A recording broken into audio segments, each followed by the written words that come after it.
We all live in a gagistocracy, a gagistocracy, a gagistocracy.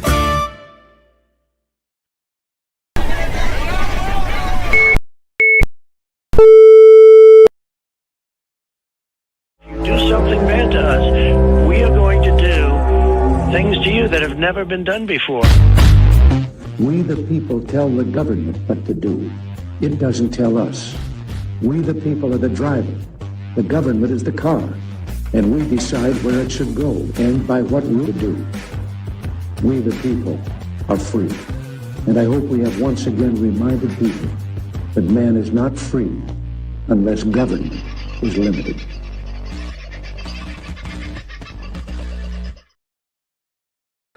Well, howdy, folks. How are you? I hope you're having a very nice kind of, is it Thursday today or is it Wednesday today? I get my days awfully mixed up. Wednesday. Trust you're having a good one. Not working too hard and keeping out of the heat. Apparently, it's been pretty hot down south. We'll find out more about that shortly. Cacistocracy. Look it up. It is a real word. And I couldn't think of a better word to describe the Australian government. It is a cacistocracy. What does it mean? It means government run by the worst people. Shit people running shit government. Now, you can change that if you're one of these people, like I have been very known to be, who doesn't vote. Then maybe you can weaponize your vote and change that, figure out who you're going to give it to, and make sure you give it to a group with power. Now, at the moment, that would tend to be a group that are running around and waving that flag just a bit, and it's certainly a hell of a wave they're riding. Vince is doing a number of interviews with all the South Australian candidates for the South Australian state election coming up in March. And there are a number of One Nation candidates. He's already spoken to one of them, and I believe that there's more on the horizon soon. That's over on the FBN Media channel.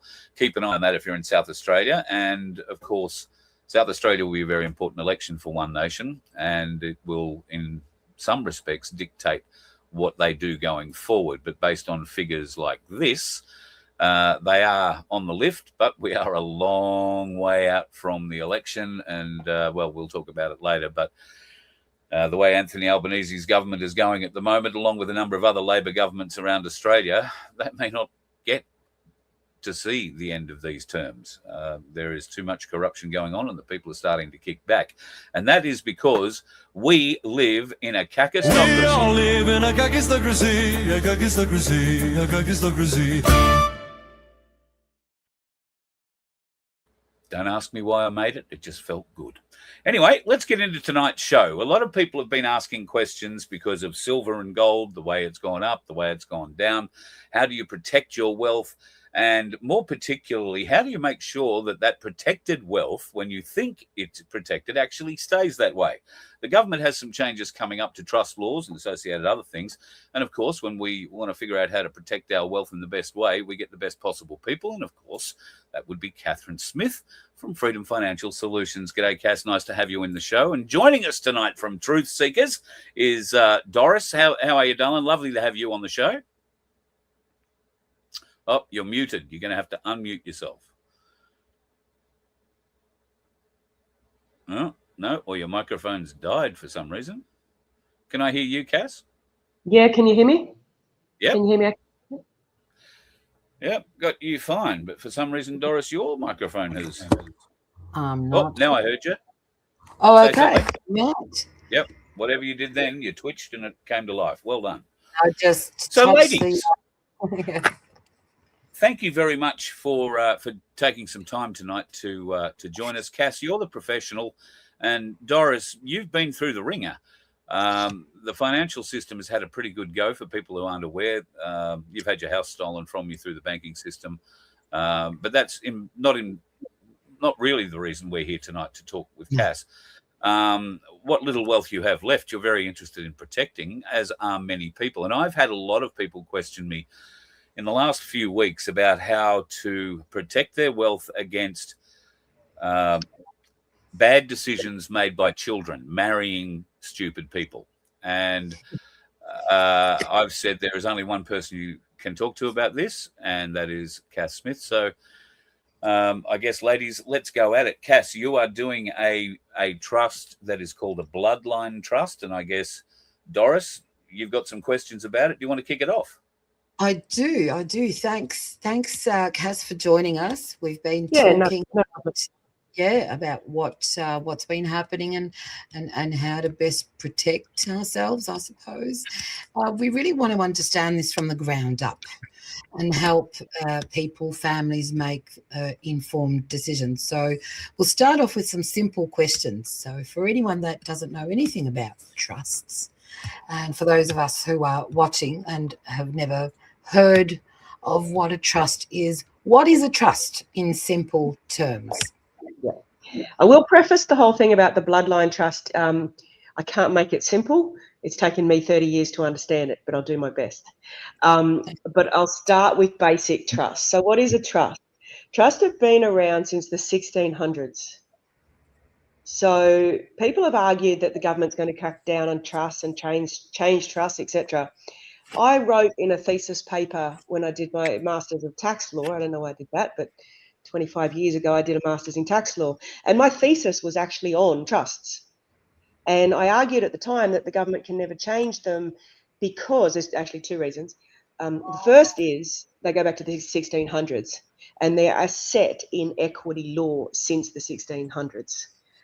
Even our tax department and all the bullshit they make up would have a bit of trouble changing that law. The second reason they won't change the law is this is the structure that all of the wealthy since the 1600s, the bloodlines that own the farmland, that controlled everything, this is what they use to protect their wealth.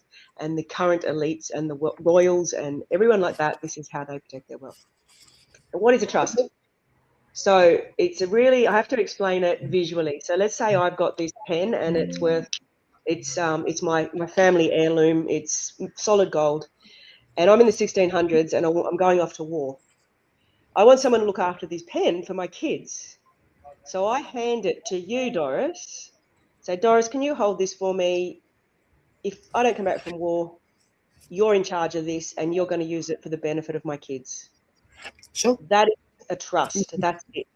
I've just given you something and asked you to look after it on my behalf. It doesn't even have to be in writing to create a trust.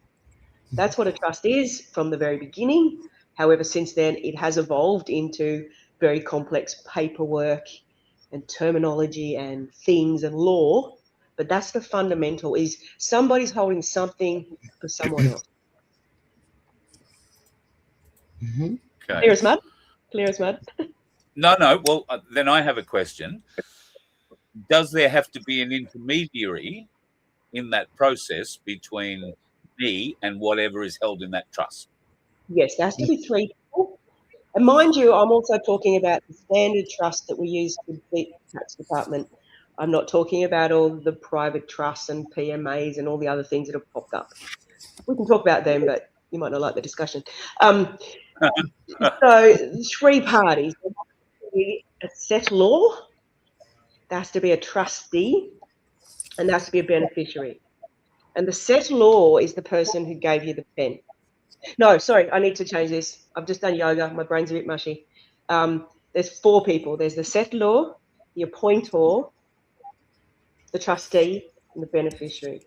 The settlor is basically nothing going into the future. They sign the original paperwork and then they step away and they don't have any future role. But technically, they are the ones that give the pen. Okay. Then the appointor, is the person that is totally in control. And this is where some people mix things up in trust, because a lot of people think the trustee is in control. But the appointor is the one in control, because they are the ones that can sack the trustee and change the trustee, change the beneficiaries, do anything at any time. The trustee's power is very, very limited to what the appointor is allowing them to do. Okay, so the appointor is the key. The trustee is just the person who's put their hand up and said, yeah, okay, I'll look after that for you. I'll look after And then the the beneficiary is the person that keep the pen. Is that right? No, The settlor is the one to the trustee. Right. Yes. Sorry. Yeah, Beg your pardon. So in So current tax you want to make some really good decisions about who you're going to be actually appointing as the appointer. in most families, it's really, really simple. So therefore, I can put the terminology into plain words by using an example of just a mum and dad. All right, mum and dad, 4 kids. Okay. So in this case, they're going to go to someone like me as an accountant and say, can I have a trust? I'm going to, yeah, sure, I'll be your settlor. Technically, I am meant to give them $10, and they meant that $10 in the bank account to create the trust. Technically, we should do that. So I'm the settlor, I'm the accountant who sets up the paperwork. And then the appointor, which is mum and dad, says to themselves as mum and dad, hey, can you hold this on trust for my 4 kids? So mum and dad are the appointor, the trustee, and the kids are the beneficiaries. Mm-hmm. So it's all complicated, but at the end it comes down to that. There are other structures where you might want to, say, for example, the appointor wants somebody else to manage it on behalf of the kids. They might appoint Harry, An uncle or an auntie or they something. might appoint a family friend. But the appointor, going back again, the appointor holds all the power. Sorry. Sorry. The appointer holds all the power. I'll just finish that example. The appointer holds all the power because let's say the appointer said, oh, Jack, you're my friend. I'm going overseas. Can you be my trustee for a while I'm overseas? Mm-hmm. So now Jack is looking after the money for the kids. But the appointer can come back and say, all right, Jack, see you later. Thanks for that. I'm back now. Okay. Sorry, back to your question. You would probably set something like that up for minor kids. Is that correct? Until they reach the age of... No? No. It's for all. What I'm saying to everyone now is the only way to get around some of the taxes that I believe are coming is to have everything you own in the trust, and it is for benefit of all your kids, regardless of ages, preferably right until mum and dad die, and the adults take it. It's still in the trust. And then if I had my way and people listened to me, they would keep it in the trust, not just for this generation, but next generation and the generation to come.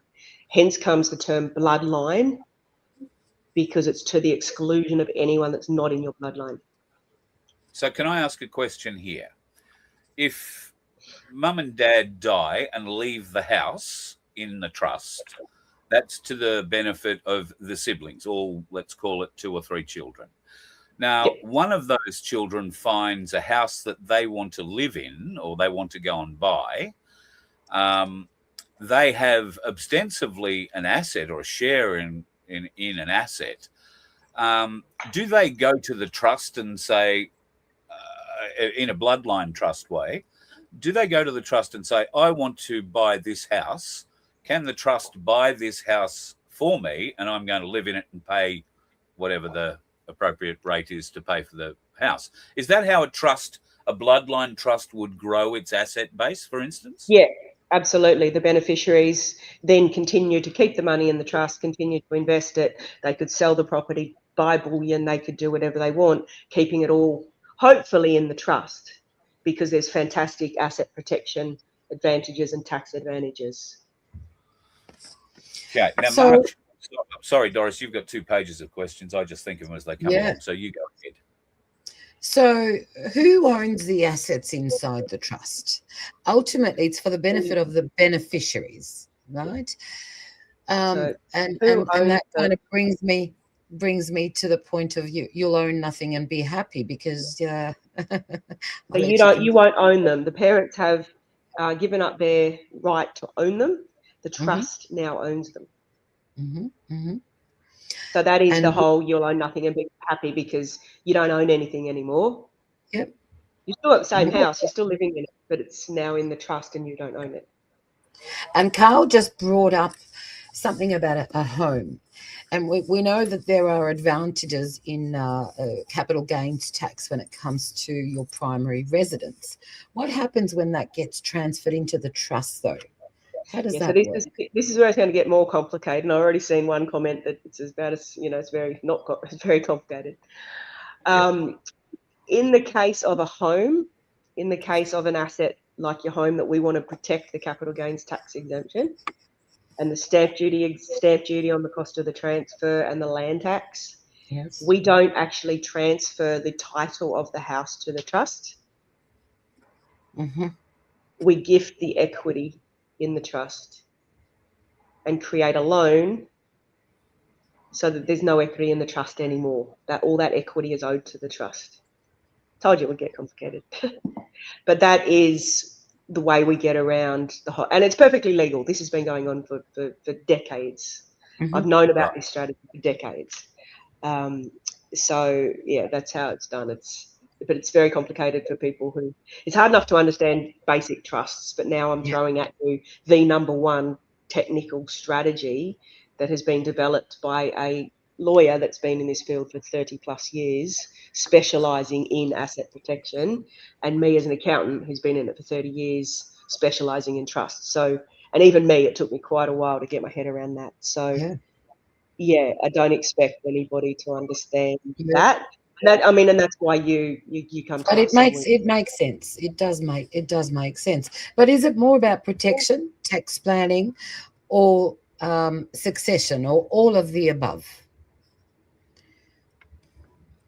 All of the above. So they've been around for decades, mainly used for tax planning and asset protection from spouses, ex-spouses, not so much spouses, but when what am I talking about? Your adult child gets married. She's lovely, fantastic. All of a sudden, 10 years later, they're broken up and she's after his assets. It's for that sort of asset protection.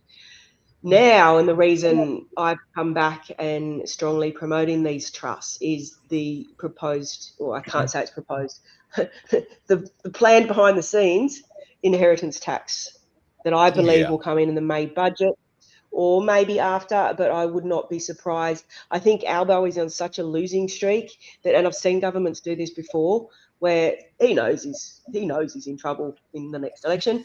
So he's going to throw all the bad laws at us before he gets voted out. And if that's the case, I'm expecting the May election to be a ballser. I'm a really nerd accountant, and I've actually watched every federal election, the whole hour on TV, every single Budget year of speech, my life.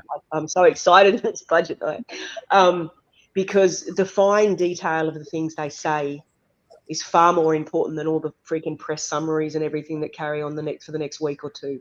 There are words that they say that, because I've been in this field for 30 years, as soon as I hear that, I go, oh shit.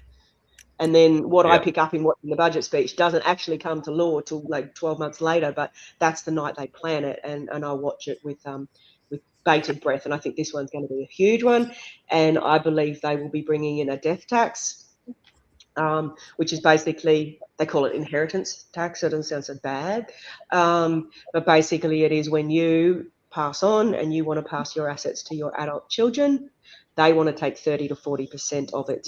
And it makes my blood boil, because we work our whole lives. We get taxed on every penny we make. We get taxed on every penny we spend in the GST system. And then we manage to save some. We pay interest on all that debt for so many years, but we manage to get some property when we die. And now they want to take 30 to 40% of it. It's blood curdling. Yeah. What are some of the practical responsibilities that come with the trust? Yeah, there's a lot on the trustee. They're the ones that will be carrying the load. Mm-hmm. It's a bit like being a director of a company. People think the director's got all the power, but they're not. The director's the patsy. The director's the one taking all the responsibility and signing things. God knows what will happen to them if they do something wrong. So the trustee is in that position. They have a lot of responsibilities. But then, having said that, the trustee is normally mum and dad.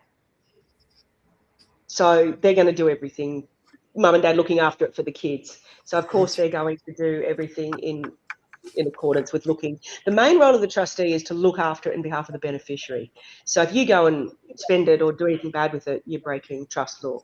And obviously, to set one up, there was a comment that I wanted to kind of touch on, but to set one up, it requires a professional document of some sort, not only naming who, what, and how, but some of the rules, right? And that everyone agrees to. Yeah, exactly. So And that's what Someone accountants do. We've been doing it. The comment Yes. that I wanted to kind of touch on was, is it registered? Depends. It depends whether you what you're going to do with the trust. So if the trust is running a business, the government say that you should register it with an ABN. Mm-hmm. And if you're running a business, then the government say you should have a TFN. And then once you have those things, you've got to lodge taxes and do all that sort of thing. If the trust is just holding a property, it's then not running a business. It doesn't need an ABN and it doesn't need to lodge tax returns. Therefore, it doesn't need to be registered on anything. Okay. It's effectively private. So only if the trust holds a property and a classic car collection that might be worth $3 or $4 million, and a stamp collection, then all that can be held in the trust, those kinds of assets? Yeah, absolutely. And you still won't need an ABN or a TFN because you're not trading, you're not making an income. So therefore, you're not required to have a tax file number. So therefore, you're not required to register on anything. What about bullion then? Yeah, you can hold bullion in it, no problem. Mm-hmm. And a lot of our trusts do. What happens to any of the gains that come along with that's when things get more complicated. So what I was saying is that the government, that you're not required to get a tax file number until you make some income. Once you make a gain, or maybe you get some interest in the bank, or you get some sort of income or crypto, and you've sold it or sold bullion, you've now made an income, and the government would say that you now need a tax file number and you now need to lodge. Mm-hmm. Yeah. This is a complete curveball, but I haven't managed to say this on any podcast yet, so I'd love to say it. If you Google or look up tax law, or for those of you that use the devil and use ChatGPT, and if you ask ChatGPT, where is the requirement in the income tax law to have a tax file number? And it will actually tell you there is no law requiring anyone to have a tax file number. What does it tell you about the requirement to pay tax? Yeah. Oh, well, that gets us a whole another convoluted conversation. We better get back to trust, or I could be here all night. Maybe we'll run that show another day. What happens if one of the people in the trust goes into debt, Cass? That's no problem, because the trust assets are all in the trust. The beneficiary can do whatever they want. Or do you mean the trustee? Just one of the beneficiaries of the trust, I gather. But Vince has put another one up. Can the trustee also be a beneficiary? Yeah. And let's make it even more strange. The most common trust I have set up in the last 30 years has been mum and dad as the trustee. Mum and dad is the appointer to start with. Mum and dad decide to set up a trust, and they're an appointer. Mum and dad are the trustee, and mum and dad are the beneficiaries. Mm-hmm. Right. Okay. Yep. That's the most common. And then the bloodline is that mum and dad are the beneficiaries. So when mum and dad die, everyone in there, like all their kids and grandkids and everything, are in there by default because they're part of the bloodline. And because all of those beneficiaries can't be listed by name because they haven't been born yet in some cases. Exactly. So is that based on, that's why it's called a bloodline trust, a DNA essentially? Yeah, absolutely. So that means that the progeny of the husband and wife, or the daughter who marries a dickhead, and 10 years later, after he's done nothing but take money from her or live off the family fortune or whatever, he decides he wants a divorce and wants to take her for half the house and half of everything else, has no chance. No can do. Yeah. And that has been tested in court in quite a big case, where exactly that scenario, except it was the woman after the man's assets, and the court upheld that no, this is a bloodline trust specifically set up by your father for your bloodline only. Sorry, Mrs. No way. Yeah. But the children would have access to it. Yeah, because bloodline. They are part of the bloodline. Yeah. It cuts out the step kids too. I mean, I should say that you can include people.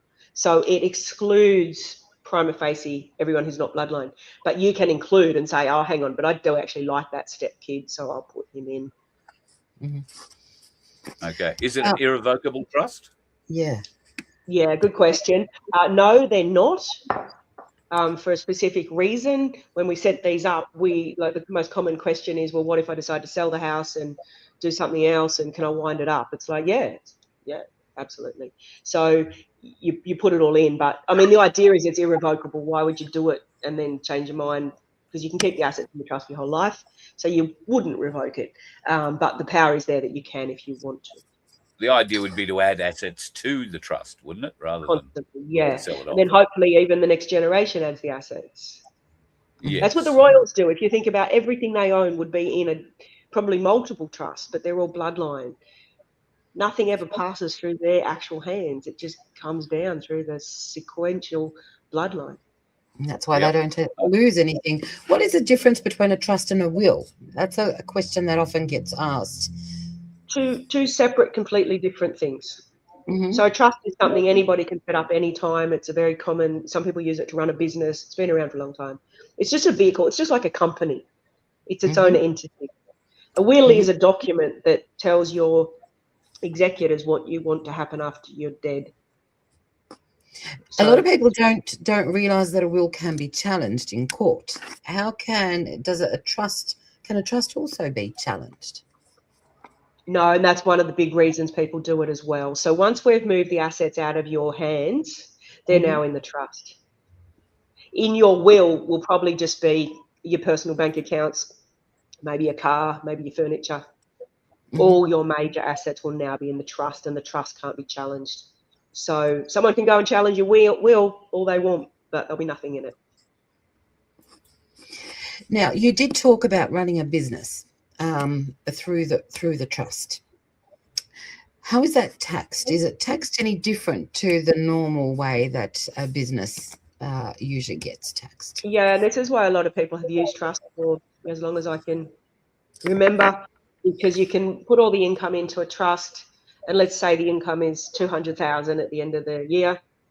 As the trustee, you get to sit down and go, oh, okay, well, I might distribute that to Joe and some of that to John and some of that to Peter and Paul, who are all on really low tax brackets, and then there's no tax. So trusts have always been used as a tax planning tool. The tax department are trying to attack a lot of things, and things have changed a bit, but fundamentally they're still the best tax planning vehicle we've got, other than self-managed super. And it really is about reducing that income level, so you don't either get taxed or get taxed at the higher rate. Correct. Okay. If people are wondering how much this sort of thing costs, Cass, I think we should start out by saying, scroll back in the chat and say, and read a few of the comments there about how difficult this is, how much knowledge there is to learn, and you know what the problems are if you don't know this knowledge, or you have somebody set up something essentially for the rest of your life and they don't know what they're doing. So there is a cost to doing this, and the bloodline trust is something that is going to not just protect the assets that you have today, but the assets for life for your blood relatives. And to set that up is not something that you can do overnight. And I don't think ChatGPT sets one up, does it yet, Cass, all by itself? Shit, no. And ChatGPT is so wrong on these things, it's not. But yeah, so to the cost, like an average trust, before all of the complexities that I'll move on to, for the last 20 years I've been setting them up. They used to cost $1,500. Then they were $2,200. Now we do them for $3,500 because of all the bloody shit the government's thrown at us. So $3,500 for your basic trust. So that's actually not too expensive. What is expensive? And is that claimable? Is that claimable? No, it's a capital cost. Right. What is expensive then next is if someone's already got their own home and they want to protect the capital gains tax and the stamp duty and the land tax issues, don't want bad outcomes. Instead of transferring the home, we do this gift and loan back. The gift and loan back is the expensive part. It's a bit like going to a bank and drafting up huge mortgage documents. So the gift and loan back is about $7,000. So your average couple for these bloodline trusts to protect against the inheritance tax, you're up for 10 grand. But I want to put that in more perspective. we're doing it like for my whole life, last 20 years, I've known about these bloodline trusts and how expensive they are and complicated and blah, blah, blah. So for 20 years, I've said, yeah, no, look, I don't think the average mum and dad needs this. Other accountants would talk them into it, but I'd be like, yeah, no, I don't. You know, you've just got your own home. Just leave it where it is. You don't need a trust. If they needed a trust for investment property or business, yeah, sure. But if you want a trust for your own home, it's like, yeah, no, it's not really worth it. Until it dawned on me in August last year that they're bringing in this inheritance tax. And then all of a sudden it was like, holy shit, everyone out there with a property needs this thing. Because, like, let's just look, the average property value of $1 million, it's probably 1.5 or 2. Let's just say it's $1 million. That 10,000 is a very small proportion of that 1 million. My maths brain isn't working. Is it 1% or 10%? 1%. 1%. 1%. So that's not that expensive. But then multiply that. You're not going to die for maybe 30 years. That property will now be 10 million. Now think of 30 to 40% of that. And then think of all the future generations. And that $10,000 now becomes like not even minuscule. Yeah. Drop in the ocean. Yeah. Absolutely. Can the government go back and change the laws regarding bloodline taxes when they discover that people have their assets locked up in them? Good question. We never know what they're going to do. And lawless government will do what the hell it likes. But it comes back to what I said about trusts have been around since the 16th century, so it's very hard for them to change fundamentals of trusts. They can play around with the edges, but the main thing I want to point, or two main things. Firstly, look, I'm only one person doing this, and I'll be lucky if I can set 200 clients up in this before the May budget. So they're not going to notice 200 clients in all of Australia. It's just not going to be on their radar to attack this. But the main reason I don't think they will is that where do you think their assets are? In the same trust you're setting up. So that's why they keep the exemptions on trusts and do try not to change them, because that's how they protect themselves. So we did kind of hear about the changes that are coming or are being planned. You're mainly talking about the budget that's about to happen in May. There's no other government plan changes when it comes to these types of trusts? No, not to trust. No, none. Not to trusts. Okay. Yeah. So there's nothing going on legislatively where they're going to bring in any new laws, new regulations. Not that I'm aware of. I've watched this space for 20 years, and every time anybody even suggests it, it gets knocked out pretty quick. Yeah. How are you set up trust-wise if your house is still under a mortgage? Can you? Yeah, that's fine. So I think if anyone that understands this stuff, I used a specific word. I said equity. I didn't say transfer the value. I said transfer the equity, which basically means the value less the mortgage. Yeah, right. Yep. Okay, cool. I understand. I did have one more question with regards to property, and that's the big land tax, right? If it is an investment, because would it be considered an investment since it is in the trust? No. So once again, because we've left the title in the client's name, parent's name, exempt for capital gains, it's exempt for land tax, and we're not incurring the stamp duty. Oh, so that's how you get around it. That's how we get around it. And this is when the penny dropped for me. I was in a conference in Fiji learning the real technical detail of this. It was a mind-blowing conference, and they fed us all we could eat: breakfast, lunch, dinner, morning tea, and afternoon tea, and all we could drink at night. And yeah, but I did learn some things, and this was it, where the whole penny dropped, because we were there and there was about 50 very high-level accountants and tax lawyers that have specialised in this area for decades. And that was when the announcement, I don't know if people would recall, the unrealised capital gains tax. Yes. The government was trying to bring in to tax more than $3 million in super on unrealised gains. It was ridiculous. Never been, how the hell they dreamt that up, I have no idea. But anyway, we were in the Fiji conference. The announcement came that, Costello was withdrawn from it 50 of us accountants and lawyers in the room went, oh, shit, we better have a look at this. And we spent the whole afternoon dissecting that announcement. And that is when we all looked at each other and went, they've got something else planned. Yeah, Because right. the way they announced it, they threw away comments like, oh, you know, we've been so generous giving this away and it's going to cost the budget and we're going to have to find some other ways to come up with some tax. And they were saying things, and they were talking about a 30% tax and a 40% tax on superannuation and all of this. They were throwing around the 30%, 40% rates, which happens to be the most common inheritance tax rates across the world. So we all just sat there and went, yeah, this is a no-brainer. Inheritance tax is coming. And my bet is the May budget. Aussie's Radio Half Hour's got a question. He's paid off the mortgage. How does he transfer the property title to a trust? But that's so you what don't, you said before. Transfer the title. It stays in your name and you pay us to do all this paperwork. There's no other way of doing it. Yeah. Simple enough. Are there any annual regulations, requirements? Yeah, look, that's optional. Because they're just holding the trust in the house in the trust, they don't technically have to report anything to anyone anywhere. But I've been doing this myself for my own family for 15 years. And I actually like having a financial statement done every year that I sort of go, oh, yeah, that's my house, that's my bullion, that's this, that's that. It interests the kids. Like I can show the kids and go, you know, that's where we're all up to, and when I'm dead, that's yours. So you can choose to have accounting done every year, and we do recommend it, but it's optional. Mm-hmm. And that can be done through a normal accountant, or normal accountant or us. We're setting up a really cost-price budget, just cheap and nasty accounting, because that's all that needs to be done. So it won't cost our clients. You know, we're thinking only maybe $700 a year or something like that. To have that financial reporting done. A normal accountant will charge like $2,000 to $3,000. So, yeah, all right. So I should give up my land to my kid before this stuff comes in, is Peg's question.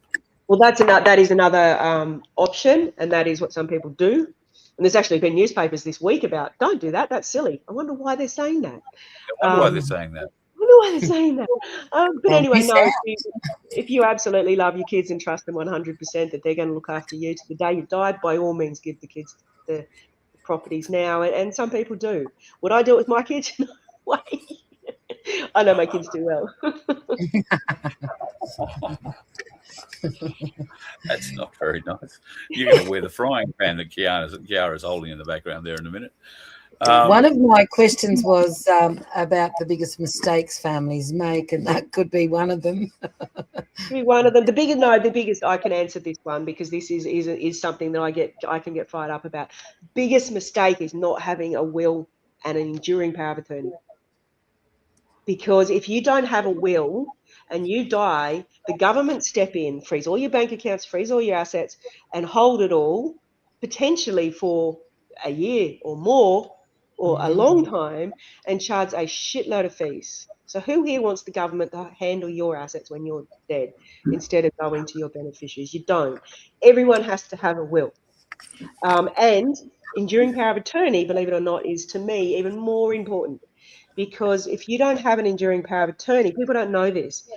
You're in a car accident, you're being rushed to hospital, you're unconscious, or maybe in a coma. Your partner has no jurisdiction over your healthcare whatsoever. You get to the hospital and the hospital decide what they will do with you. Yes. You need an enduring power of attorney so that your partner, I said to a client today, they're like, yeah, I think I've got one of them. I'm like, that's not good enough. You need to have it, and have it in your top drawer, because if your partner's being rushed to hospital, that's the first piece of paper you grab so that you can run into the hospital and go, no, you can't do that. I have power of attorney. So that is a biggest mistake. And the power of attorneys, you can even do your own free power of attorney online. The states have them available. Everyone out there, either get us to do it if you don't want to do it yourself, or hop online and do it yourself. Vince says his will has a living trust in it. Does that work? Yeah, no, I'll have to talk to you a bit more detail about that. That's actually an oxymoron. It's a sovereign citizen type statement. Right. Your will comes into effect after you're dead, so you can't have a living will in your trust because you're dead. Ah, yes. Your will can set up a testamentary trust, and that might be what Vince is talking about. But it's not a living Right. trust because you're now dead. Sorry, I should not laugh at death, but I've been doing this a long time. I rushed home from university in my 19. I first heard about testamentary trusts, and I ran home to Mum saying, "Mum, Nan's going to die. You know, we need one of these." She didn't listen to me. She never does. Never will.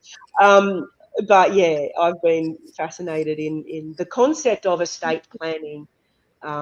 Since my early teens. If you sell your home that's Yeah. trust and you want to purchase another one, what happens then? Yeah, that's all good. That's all just like accounting magic. So you'll sell the home, the money will go into the trust by way of the loan mortgage, and then the trust will lend you the money back under another loan by the next house. So it's just a bit of paperwork. Would it require its own bank account? Yes. Yeah, absolutely. Because technically that $10, the set law right back in the beginning of the story, that $10 is meant to sit in a bank account to keep the trust. I mean, we never worry about that sort of technicality, but best to have a bank account and put some money in it. Mm-hmm. And most of our clients will, and what I'm passionate about is use the trust from now on in. Buy your bullion, buy your crypto, buy whatever you want in the trust. So therefore, yeah, you would want a bank account, and you'd be accumulating, putting any spare money you've got into it, and then buying future assets in the trust. Is there somebody that would not fit the right, this type of structure? Are there any situations where this would just not be the right type of fit? Obviously, if you haven't got assets to protect, you're not going to spend the money. The other thing we might struggle with, and we don't know yet because we're only just getting this all out to clients. Yeah, we might have clients that just find that this is just too complicated. And that's fine, because we have clients, I shouldn't say that, we have clients that do find it absolutely complicated, but because they trust us, they just go, look, just do it. Same with SMSF. We've got clients who know everything about SMSF and love it and do everything, they understand everything. We've got clients who go, where do I sign? Yeah. So it's not that it's too complicated, but if you're the sort of person that complications scare you and you start stressing and you're freaking, you're going, oh my God, I don't understand. I can't do this because I don't understand. I don't trust these people and I don't understand. Well, it's probably not for you. Can I buy cars under a trust? Yeah. Yep. But going through somebody like you would give your normal mum and dad some tools where they would be able to learn about how to best, I suppose, deal. This takes a little bit of organisation, wouldn't it? You would need to think ahead, not use, your personal bank accounts, right? You would need to make sure that everything is, I suppose, documented. Yeah. So we have, and anyone out there that's set up an SMSF through us, you'll know how we do the SMSF. We're now doing the same thing for trusts. So we have a volume of information we give to clients, frequently asked questions, detailed analysis of how it works, free question and answer sessions, free meetings with me. We give everyone all the tools to either fully understand it or just go, yeah, just do it for us, Cass. So most clients are happy with that approach. They can decide for themselves how much they want to understand, how much they don't. So then for clients who say, no, I don't want to understand any of it, just where do I sign? We just have, step by step, go to the bank, open a bank account, put some money in it. And then basically the clients that have done this with us, we will sort of keep them close to us. So anytime they're doing another thing, like I'm buying a new house, I'm doing this, they just have a chat with us and we say, do this. Does the trustee only deal with the settlor or appointee, or also with the beneficiaries? Oh, all of them. You're looking after the money for the beneficiaries. I had someone today that she's looking at. Actually, this is a good scenario.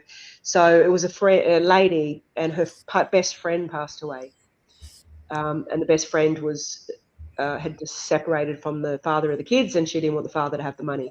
So now this best friend is looking after $500,000 for the sake of the 5-year-old. So she's got till the kid's 18. So she's got many, many years ahead of her, where she is responsible of looking after that money. Obviously, she's not going to involve the 5-year-old in the decisions. In those decisions. Until the kid is, you know, a bit older and able to. And then, of course, as trustee, I would be asking the kids, you know, what do you want me to do with this money that I'm holding for you? Can you put your SMSF in a trust that you create like this? No, the SMSF stays completely separate. Right. Okay. All right. Well, that makes That perfect was sense. my next question. We must be mind readers. Do you have another one, Doris? Well, there are a lot that realistic expectations versus the myths when it comes to asset protection. Is there any that you usually that are often raised? Yeah, so if you go to a specialist in this area, there shouldn't be any traps that you can fall into, because asset protection has been an industry in itself for a very, very long time. So, and every court case that comes up where something goes wrong, the lawyers learn from it and change the products and change the recommendations and the structures so that we're protecting every single step of the way. So these documents that we've got, and the lawyers that we work with, they do a whole lot of other things as well. They are really, really spot on because they've watched it for so long. We're at the state of the art of the case law of how to protect people. So, I mean, obviously, maybe there's 1% scenario that we haven't even thought of yet that might crop up in the future. But against all current law, we've got it covered. Okay.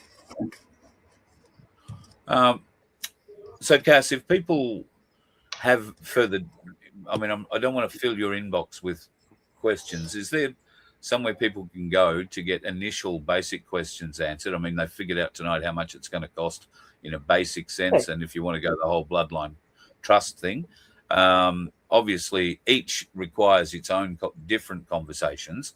I imagine that for the basic trusts, you have some people within the office that can help others with that. It doesn't have to be you because you're tied up with the bigger stuff at the moment, I know. Yeah. So no, two easy ways. The first one is for clients that are really, really interested in proceeding. They simply book in on our website for there's an estate planning appointment with me. So they simply book it. It's 15 minutes. We send them a link to a video to watch. Hopefully they watch that before the appointment, and that way they've got all the information. Then I just explain it to their family. So that's the easiest way. It's a free appointment, 15 minutes. The alternative, if you're too scared to talk to me directly, is we hold a Q&A session at lunchtime every second week. It's always on our website right at the top, the next sessions we're running. You can pop on. There's normally always about 20, 30 people.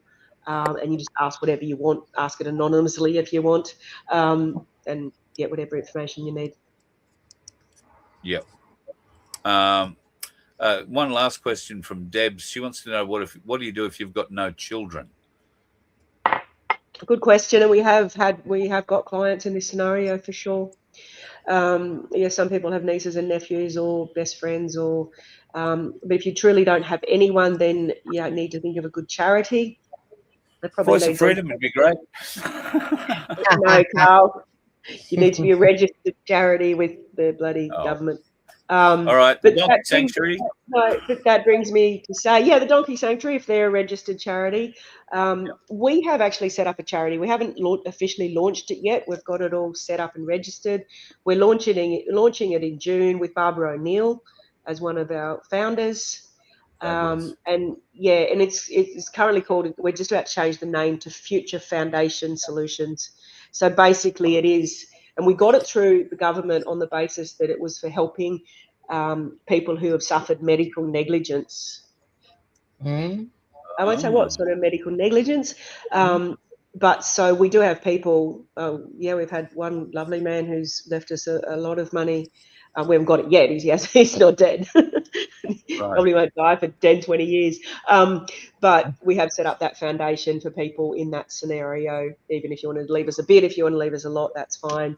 But we and Barbara O'Neill and a lot of other very trusted people, we haven't announced it yet, so I'm not announcing all the people, will look after it on behalf of those of us that need it. Excellent. Excellent.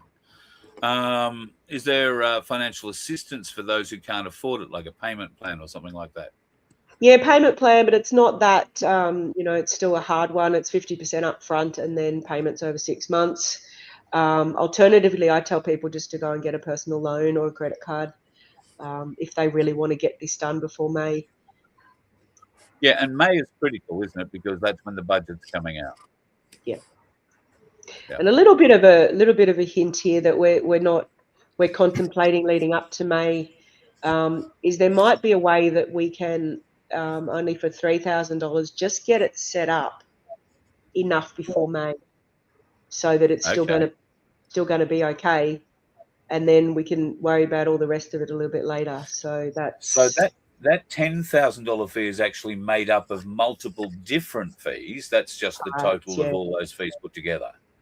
Because you've got to go jump through 27 different hoops at $7.50 each or whatever it works out at. Yeah. So the fee for about $3,000, we can at least get the trust set up, which means the bank account, which means the $10 into the bank account, which effectively means it's set up before May. Right. Yep. I think Cass was mentioning something along the lines of $7,000 or thereabouts to transfer the equity of the property. So if you wanted to go down that way, did I listen intently there? Yes. Something of that nature. So right, a basic trust is about 3.5. Yes. 3.5. We still need that 7,000 to make it all work.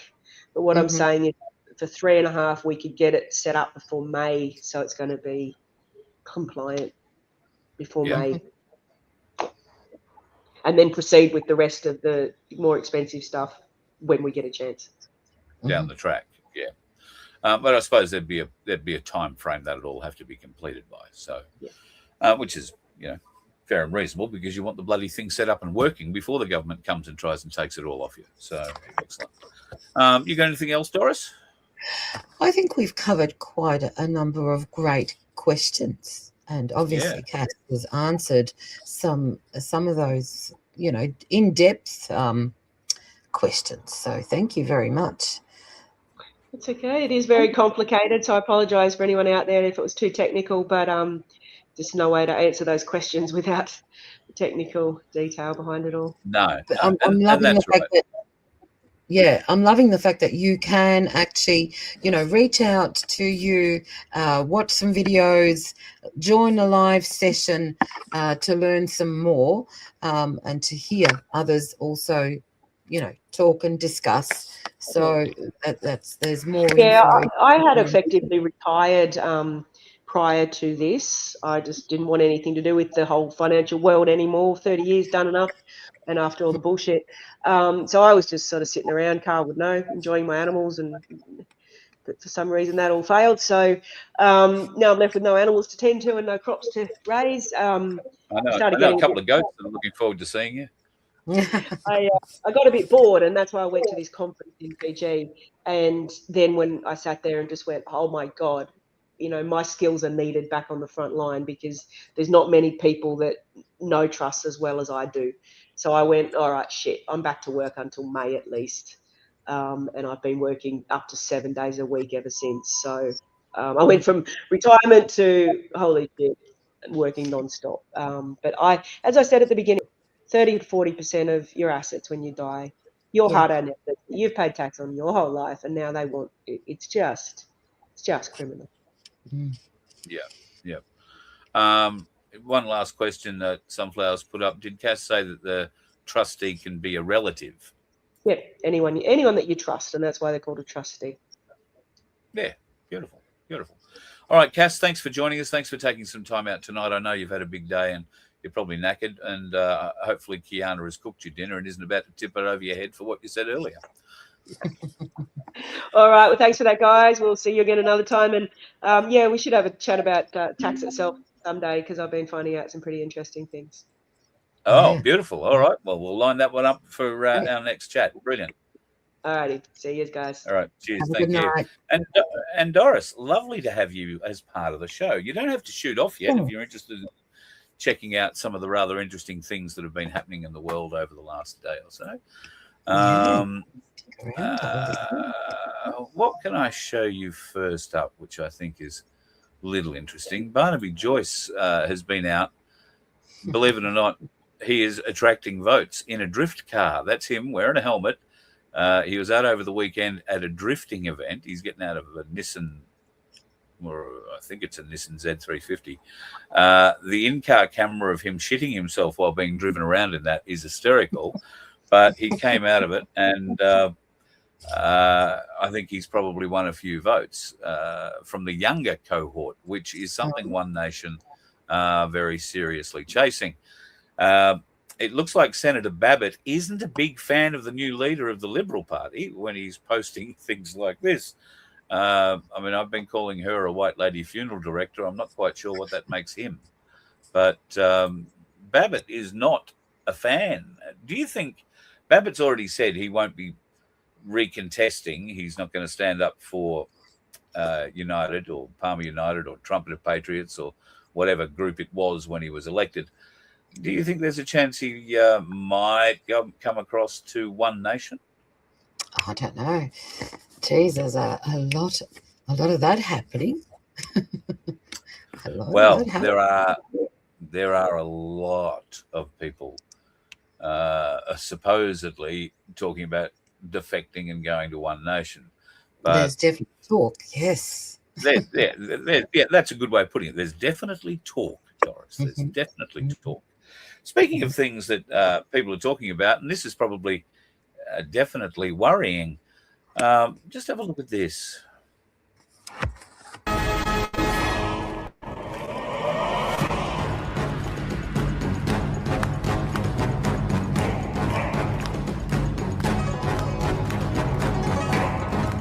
Now, these are Chinese robots.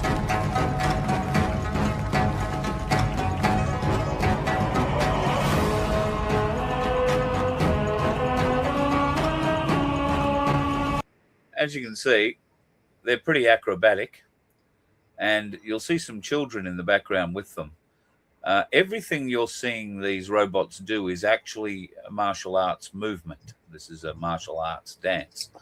And if you can think of these robots not dressed up in a funny red and black costume, but in a military costume, and now look at this.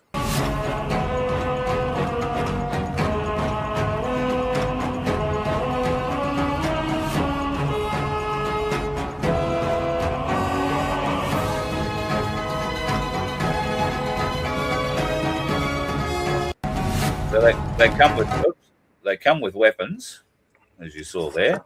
I'm just going to speed it through because this is quite long. But toward the end, get a look at what comes out here towards the end of this.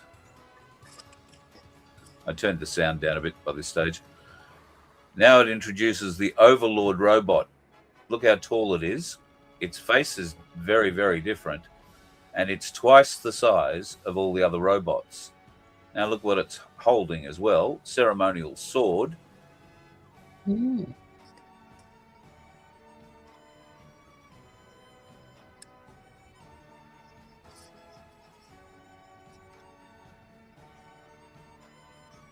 Land of the Giants. How would you like our boys to come across a couple of hundred of those running at you? Super soldiers, hey? Very definitely super soldiers.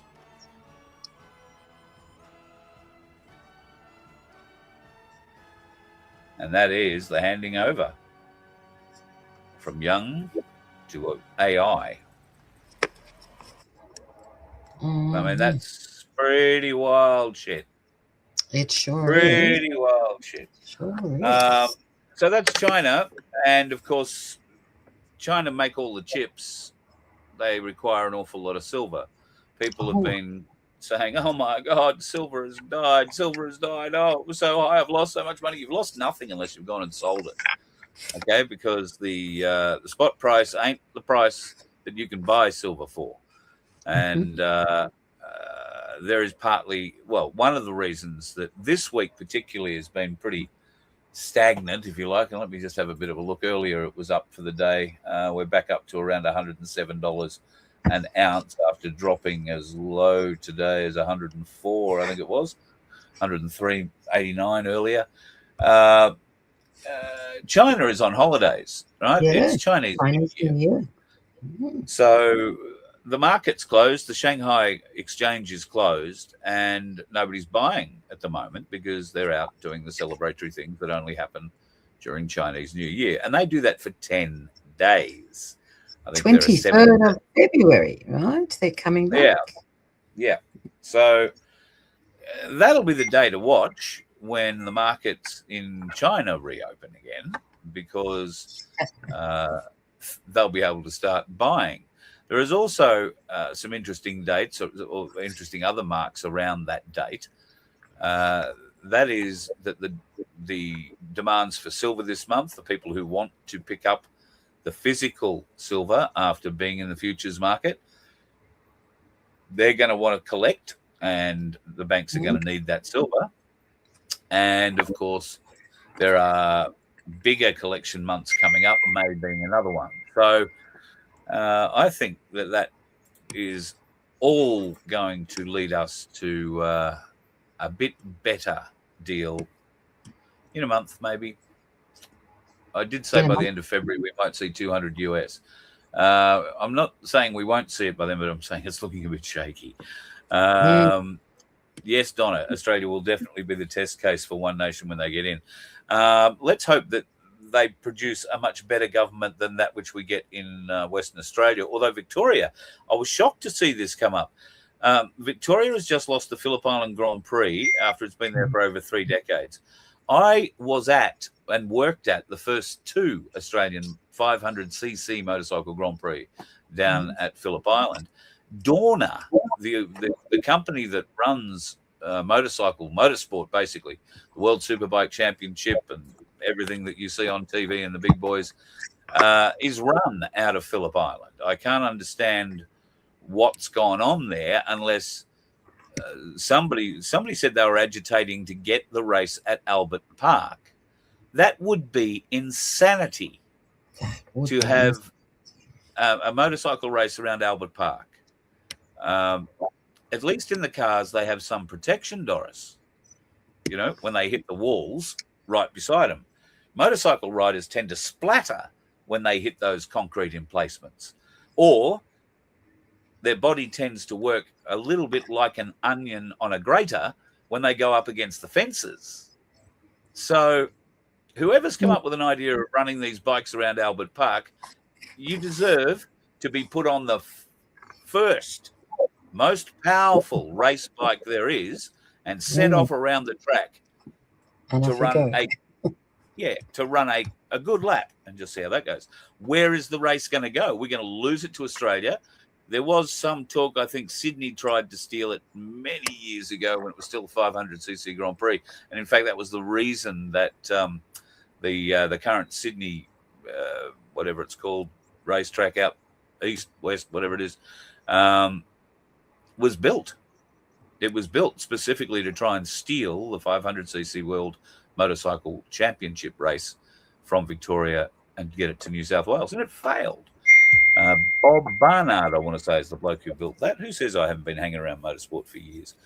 I've got another thing I want to show you, Doris. I was talking about councils, and God knows you've had a bit of work with councils and in your area around Melbourne, particular Stonington Council, which isn't your area, admittedly, but Stonington Council are always standouts when they're trying to. They do stand out, absolutely. They do stand out. I've got a couple of my friends that live in Stonington Council and have had some very interesting dealings with that particular council. They're the ones that we're going to tax people for changing the oil of their car in their driveway. Yes, all that sort of stuff. Well, Perth Council have gone one up. Perth Council have, just watch this. Can you hear that? That is the sound of a council or a government that does not want homeless people sleeping under this bridge. So we've been told that under this bridge there is probably the first example I've ever heard of. There it is.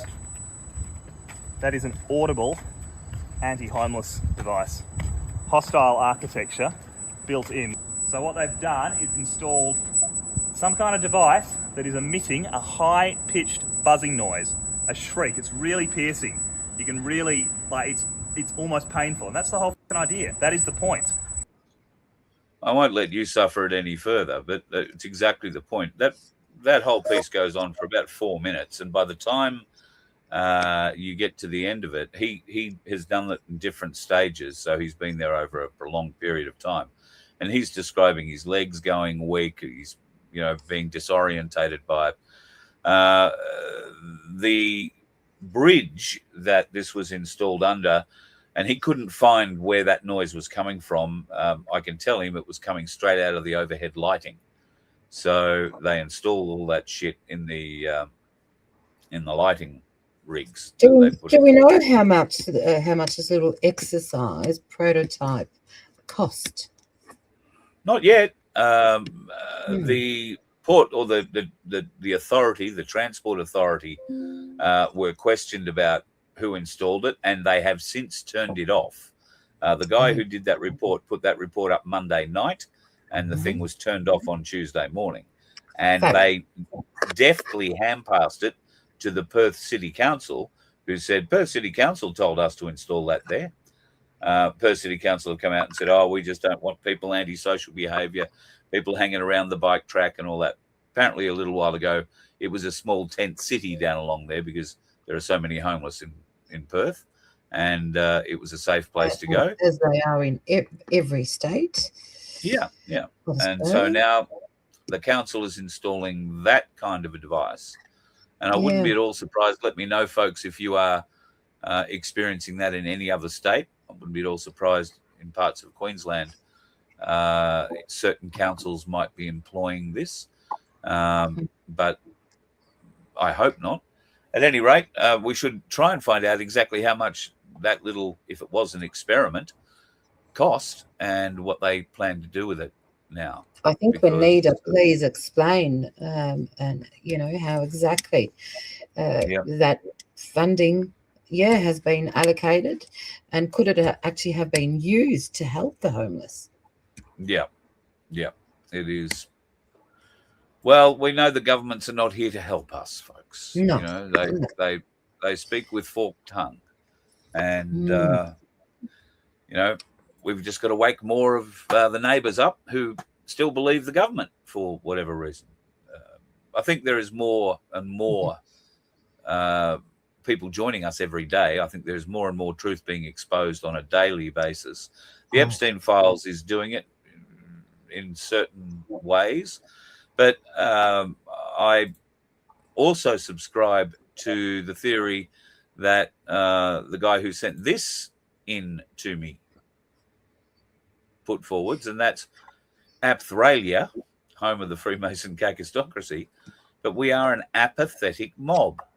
There are so many people out there who, even when you tell them the truth and it's so convincing and they understand it and they say, yes, I believe you, but there's nothing I can do about it. They make the excuses. We've got to stop the excuses. You can do something other than make an excuse. You can come and join us, and we make the best excuses in the world. But they're because we've tried everything.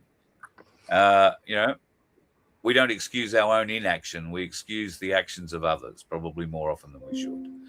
That's true. That's true. Doris, I love you dearly.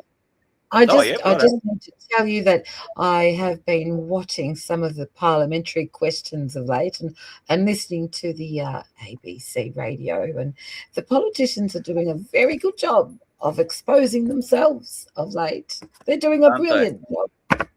Yeah, I'll take it on notice, Carl. You'll take that on notice. Good on you. Thanks, Doris. Great, love you. Love you right back. Beautiful. Don't forget Truth Seeker TV. We're streaming there live on Rumble now. Doris and Becky O, part of the team there. And it's always great to have them come along and join us, as it is always nice to have you joining us. I'm sorry for the stuff up with the times earlier tonight. I don't know why that happened. You shouldn't have been told that I was starting an hour and a half practically earlier than I normally would, because I wasn't. Why wasn't I? Well, because I hadn't made this. We all live in a cacistocracy, a cacistocracy, a cacistocracy. And it is a cacistocracy. I love it. Now, if you want to, you can go to our merchandise shop, merch.vofhq.com. I'm not sure if Vince has done a shirt yet, but we do have a cup and a few other bits and pieces with cacistocracy things on it. When I say we have a few things, we've got a few different cacistocracy things you can look at. Government by the worst people. I personally like this one, cacistocracy, shit people running shit government, weaponize your vote, stop shit people running shit government. That would look good on your coffee cup. What else looks good on your coffee cup? Well, the white version of that comes up pretty nicely on your coffee cup. If I put it up here, it just pops up over me. But that comes up pretty cool. And cacistocracy is a real word. It will be a conversation starter in your office or home whenever you roll the cup out. So feel free, go and check that out. Vince has also made some changes to the Land of the Fee design that we had for our shirts, where you can now see the second E. It's not sort of blocking out Tasmania too badly. And thank him for the work he's done on that. Vince has been unwell the last, well, all week, essentially. So he is back on his feet today, folks, but I would ask you to put him in your prayers. Don't like it when he goes down. And today's the first day he hasn't felt like he's had, appendicitis. He said he's been feeling like he's had appendicitis. He doesn't have appendicitis, it's something else, but that's the sort of feeling he was into. So great to have you back on your feet, brother, and thank you for all the work that you are doing. It is truly magnificent. I wanted to play one. I was going to say goodbye, but there's one important thing that I have forgotten.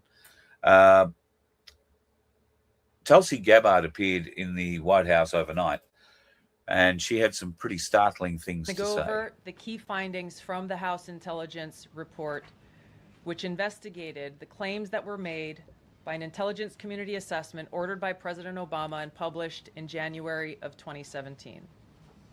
First, Putin's principal interests relating to the 2016 election were to undermine faith in the U.S. democratic process, not show any preference of a certain candidate.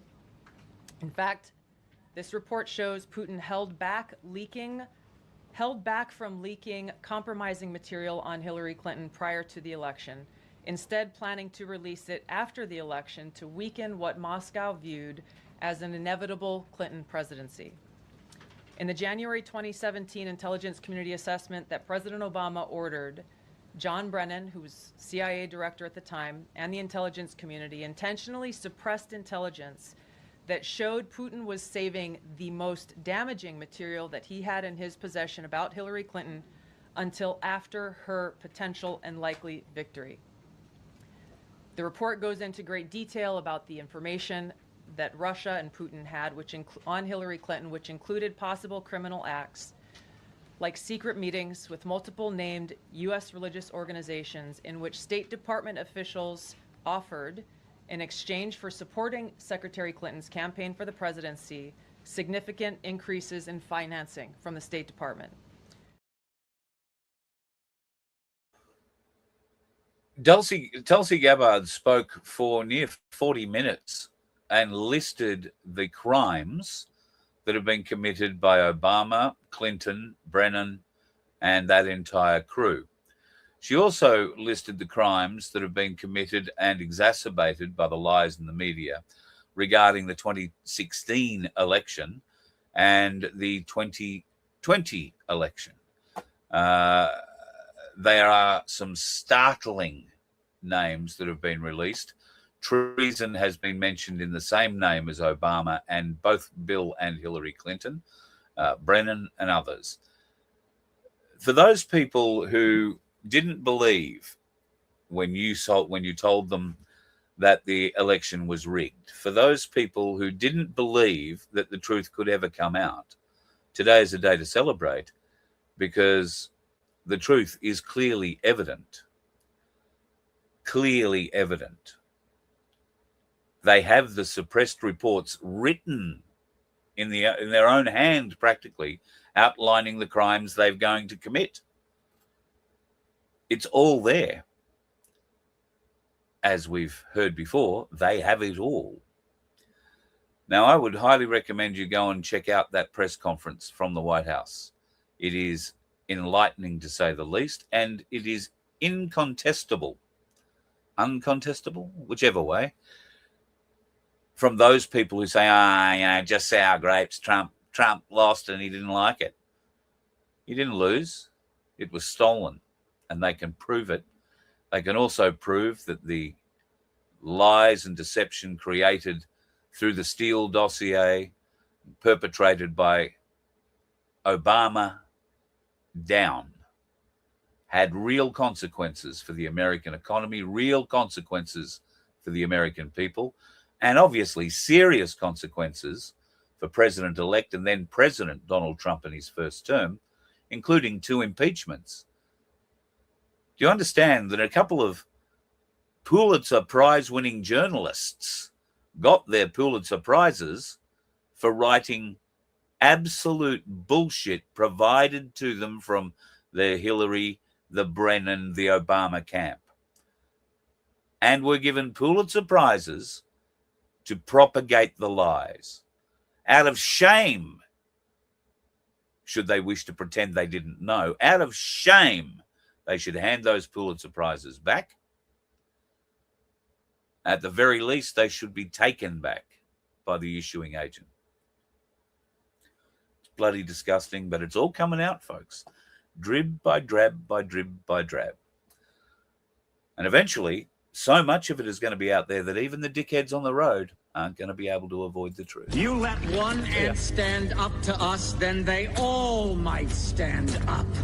Those puny little ants outnumber us 100 to 1. And if they ever figure that out, there goes our way of life. It's not about food. It's about keeping those ants in line. That's why we're going back. Does anybody else want to stay? Let's ride!